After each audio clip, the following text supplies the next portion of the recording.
Bab 722. Jika Wira sudah bertindak, Biantara juga tidak akan mengaku kalah begitu saja. Wira ingin menghasut Raja Ararya, jadi yang harus dilakukan Biantara adalah membuat Raja Ararya percaya sepenuhnya kepada dirinya. Ini adalah taktik Biantara dan juga serangan balik untuk Wira. Kala ini, Biantara sudah sampai di kediaman Raja Ararya. Kemudian, dia menyerahkan buku catatan itu. Raja Ararya tertegun sesaat, lalu memandang Biantara dengan kaget seraya bertanya, "Biantara, apa maksudmu?" Biantara langsung menjawab, "Raja Ararya, aku sama sekali nggak ada hubungan dengan kubu Ibu Suri, ini semua siasat Wira." Buku catatan ini berisi daftar nama semua kapten pasukan kerajaan Agrel, mata-mata yang kutempatkan di berbagai kediaman, dan nama-nama anggota lainnya. Buku catatan ini tidak sederhana karena berisi semua rahasia Biantara. Dengan memiliki buku ini, seseorang bisa mengendalikan seluruh pasukan kerajaan Agrel. Meskipun pasukan kerajaan Agrel berada di bawah pimpinan Raja Ararya, tidak mungkin Raja Ararya mengenal setiap anggotanya. Sementara itu, Biantara yang merupakan kepala eksekutor tentu harus mengetahui identitas semua anggotanya. Sebenarnya, untuk mengecek mata-mata Biantara di antara semua daftar nama ini memang bukan hal yang mudah. Namun, memiliki buku ini sama saja dengan memegang informasi penting. Raja Ararya tampak terkejut. Dia tahu Biantara adalah orang pintar. Tindakan Biantara yang sama seperti menyerahkan nyawanya ini benar-benar tidak terduga. Raja Ararya diam-diam merasa senang, ini semua berkat desakan Ibu Suri. Trik Ibu Suri mendesak Biantara sampai-sampai menyerahkan buku catatan untuk membuktikan kesetiaannya. Jadi, Raja Ararya merasa sangat puas. Raja Ararya menyimpan buku catatan itu, tetapi dia tetap berkata, "Biantara, kalau kamu berbuat seperti ini, berarti kamu nggak percaya kepadaku. Aku nggak pernah curiga kepadamu." Tentu saja Biantara mengerti, tetapi dia harus berbuat seperti ini. Biantara menyahut dengan hormat. "Aku tahu, Raja Ararya." Gilang yang berdiri di samping tertawa dan menimpali. "Paman Biantara, apa kamu tahu Wira sudah pergi ke kediaman Raja Kresna secara terang-terangan?" Melihat buku catatan itu, panggilan Gilang kepada Biantara pun berubah. Benar-benar mengejutkan. Biantara tentu mengerti, tetapi tidak mengomentari hal ini. Biantara hanya mengangguk dan berucap, "Aku sudah mendengar kabar itu. Raja Kresna pasti akan marah besar kalau Wira pergi secara terang-terangan seperti itu." Raja Ararya bertanya, "Coba kamu tebak, apa dia bisa masuk ke kediaman Raja Kresna?" Biantara berpikir jenak, lalu menjawab, "Bisa." "Oh. Kenapa?" kata Raja Ararya. Biantara menjelaskan, "Karena ini pernikahan yang ditetapkan Ibu Suri. Sekalipun nggak bersedia, Raja Kresna juga nggak akan membantah. Jadi, Raja Kresna juga nggak mungkin mengabaikan Wira yang pergi ke kediamannya secara terang-terangan. Sebaliknya, aku rasa dia akan berbincang dengan Wira." Raja Ararya yang mendengar penjelasan Biantara menceletuk. "Apa kamu bisa menebak topik perbincangan mereka?" Biantara tertawa, lalu berujar, "Gampang sekali, pasti mengenai keuntungan yang didapatkan setelah Dewina menikah dengan Wira. Walaupun Raja Kresna nggak ingin bekerja sama dengan Ibu Suri, bukan berarti dia akan menolak kerja sama dengan Wira." Raja Ararya dan Gilang mengangguk sesudah mendengar ucapan Biantara. Apa yang dikatakan Biantara memang tidak salah, Raja Kresna pasti akan berbuat seperti itu. Meskipun Wira adalah utusan kerajaan Nuala, dia belum tentu bisa kembali ke kerajaan Nuala. Jika Wira menjadi orang kepercayaan Ibu Suri, Raja Kresna akan memiliki sedikit hubungan dengan mereka. Namun, bukan berarti Raja Kresna akan mendukung Ibu Suri. Ini hanya untuk menjamin keselamatan dirinya. Ketika Raja Ararya dan lainnya sedang berdiskusi, Wira sudah sampai di kediaman Raja Kresna.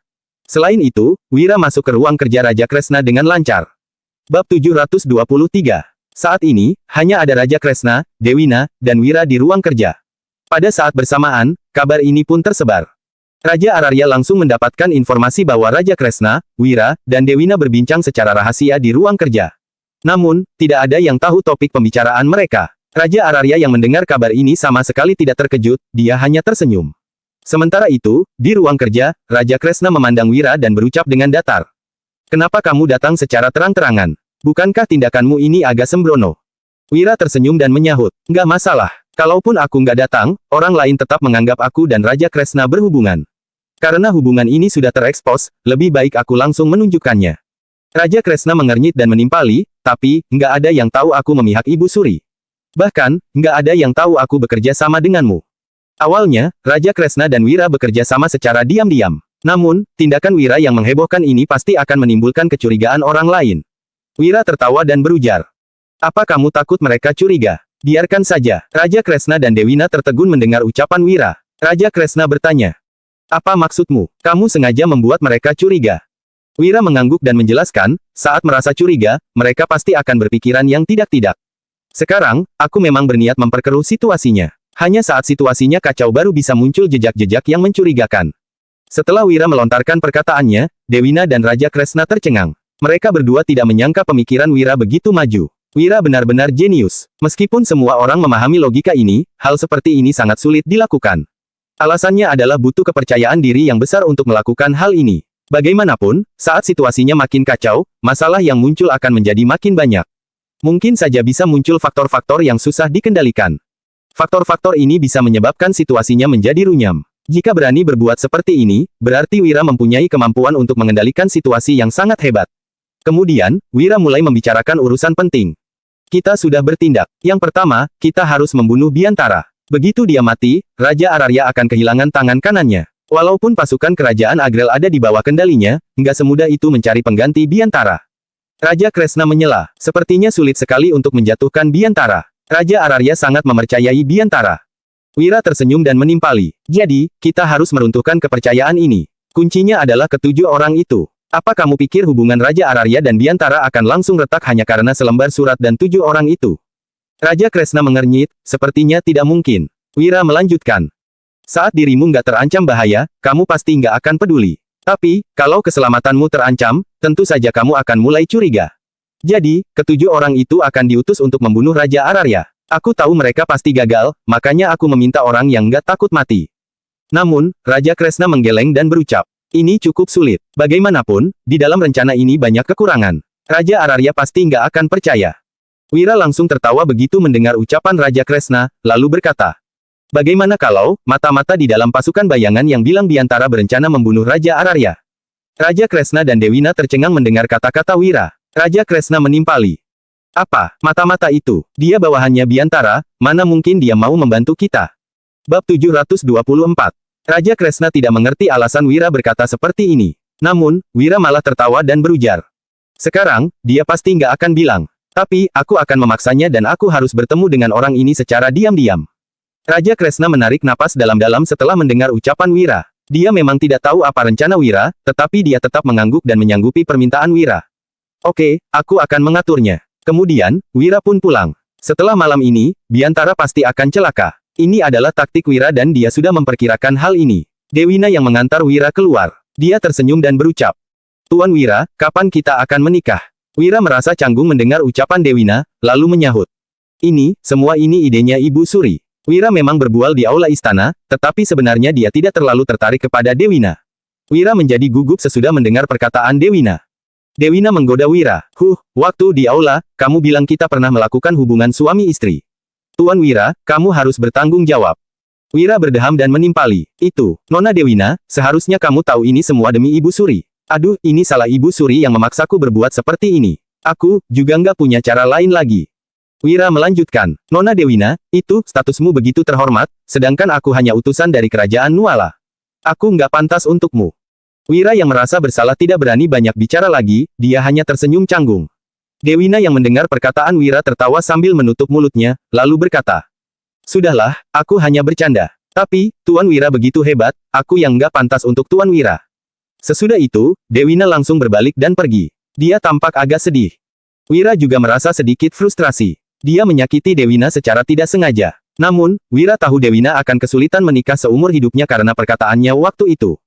Jika tidak ada cara lain lagi, Wira berniat mempersunting Dewina.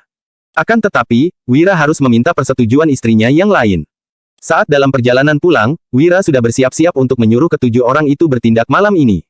Ketujuh orang ini adalah anggota pasukan bayangan sehingga dilindungi oleh Raja Kresna.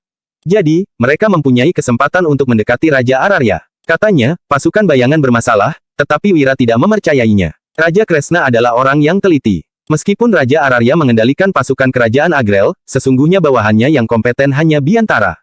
Jika Biantara mati, Raja Ararya pasti tidak bisa mengurus pasukan kerajaan Agrel dengan baik lagi. Sebaliknya, Raja Kresna mampu melakukannya. Hal ini karena dia memang memiliki kemampuan yang hebat. Kala ini, hari sudah malam. Wira juga telah meninggalkan penginapan secara diam-diam di bawah perlindungan pasukan bayangan. Kemudian, dia sampai di tempat tinggal mata-mata pasukan bayangan. Orang ini adalah petinggi di dalam pasukan bayangan, Hangga Reksa. Hangga mempunyai sifat yang rendah hati dan tidak mempunyai otoritas yang terlalu besar. Namun, orang seperti ini yang menjadi mata-mata Biantara selama bertahun-tahun, identitasnya tidak pernah terungkap.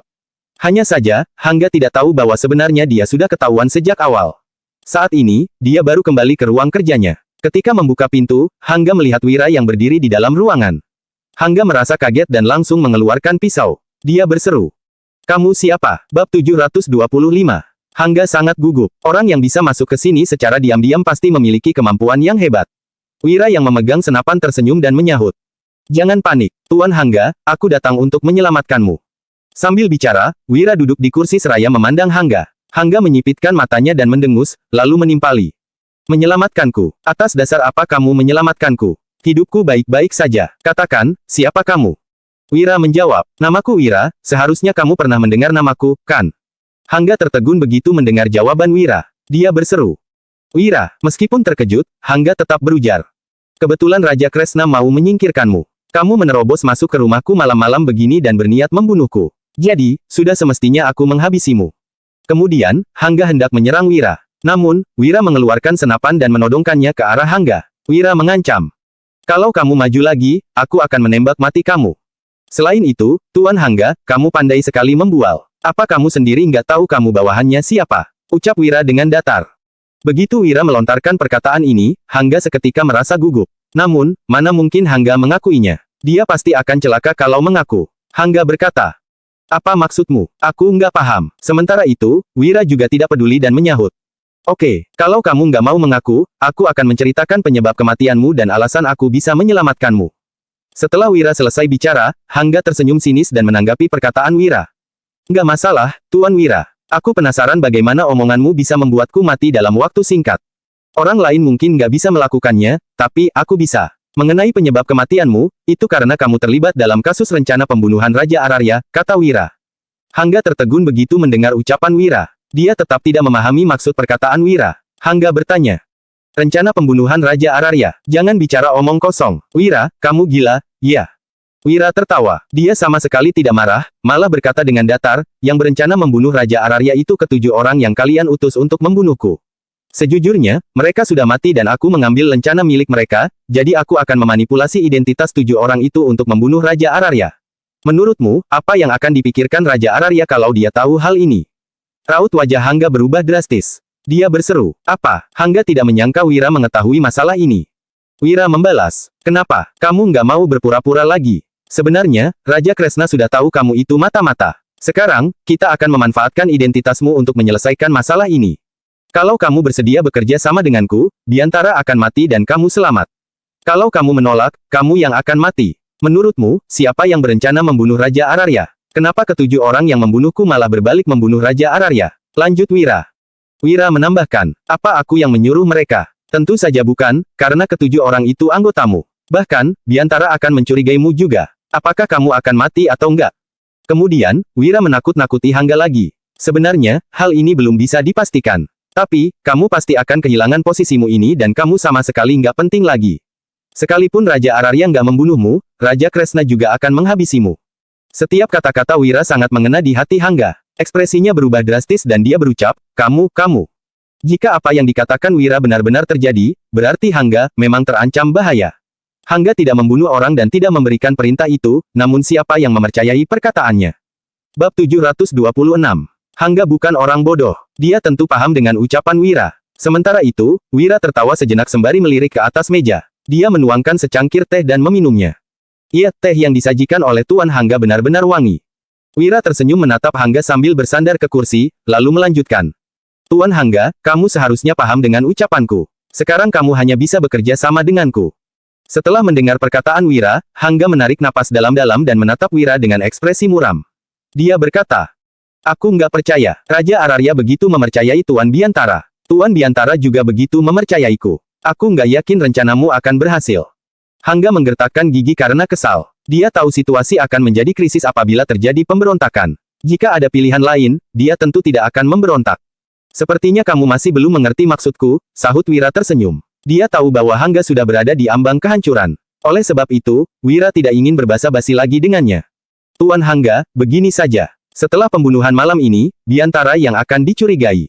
Mengenai kemampuan Raja Ararya, seharusnya kamu juga sudah tahu. Tiba waktunya, kamu hanya bisa menjadi korban. Omong-omong, kenapa Biantara begitu mempercayaimu? Lagi pula, hanya kamu yang tahu tujuh orang ini. Sebuah misi yang gagal pasti karena ada masalah.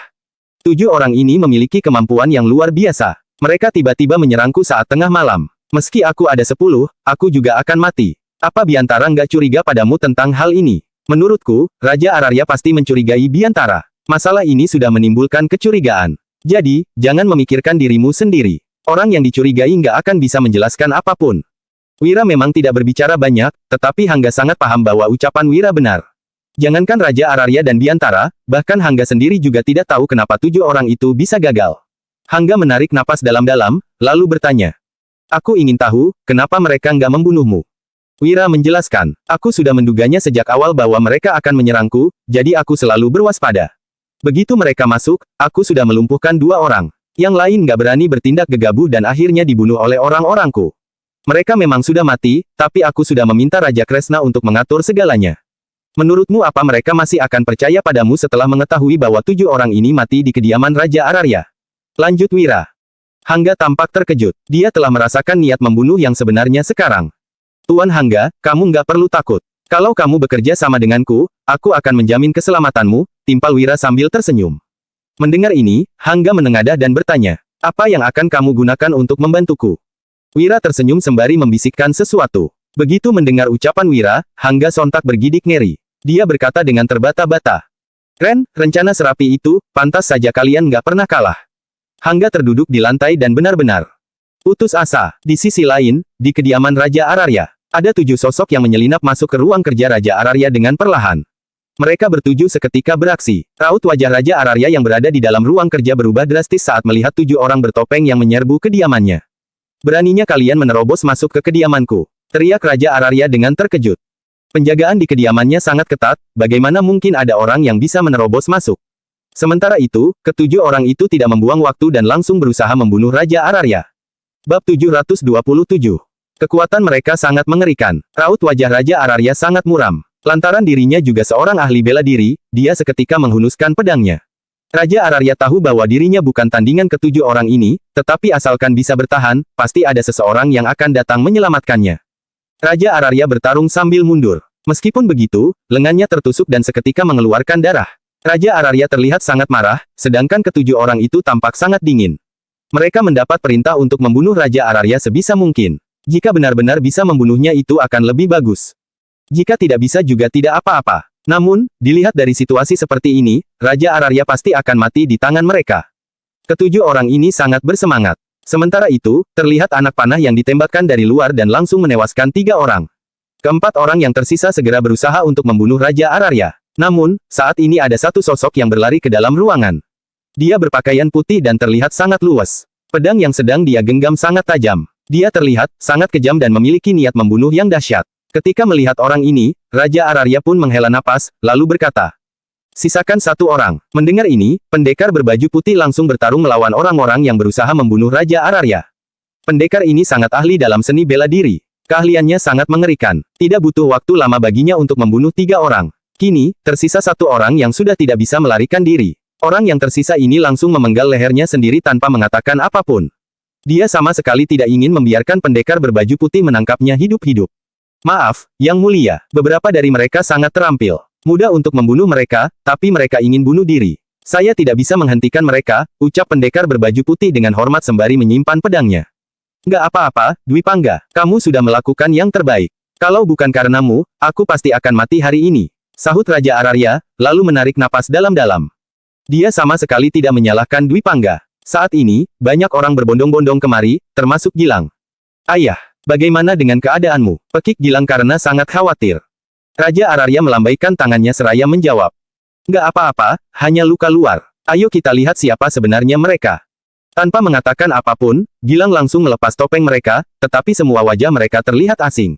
Kemudian, Gilang menggeledah mereka dan menemukan lencana dari pasukan bayangan. Mereka adalah pasukan bayangan. Sialan, Raja Kresna ingin membunuh ayah. Seru Gilang dengan marah. Wajahnya seketika menjadi muram. Raja Kresna, raut wajah Raja Araria juga menjadi muram, tetapi tidak lama kemudian dia mengernyit dan bergumam. Ada yang salah. Raja Araria buru-buru menggeleng, lalu melanjutkan. Kenapa Raja Kresna mau membunuhku? Dia sama sekali nggak ada alasan untuk membunuhku. Lagi pula, aku sangat paham dengan karakternya. Dia nggak akan membunuhku tanpa alasan. Raja Araria sangat paham bahwa Raja Kresna bukan orang seperti itu. Kenyataannya juga begitu. Ini bukan rencana yang dibuat oleh Raja Kresna, melainkan Wira. Kalau bukan Raja Kresna, lalu siapa? Tanya Gilang sambil mengernyit. Raja Ararya melihat 7 orang ini sembari memicingkan matanya. Tidak lama kemudian, dia berkata, 7 orang. Orang yang berusaha membunuh Wira juga 7 orang. Mungkinkah kedua hal ini saling berkaitan? Begitu perkataan tersebut dilontarkan, Gilang seketika terbelalak dan berucap, "Ayah, maksudmu?"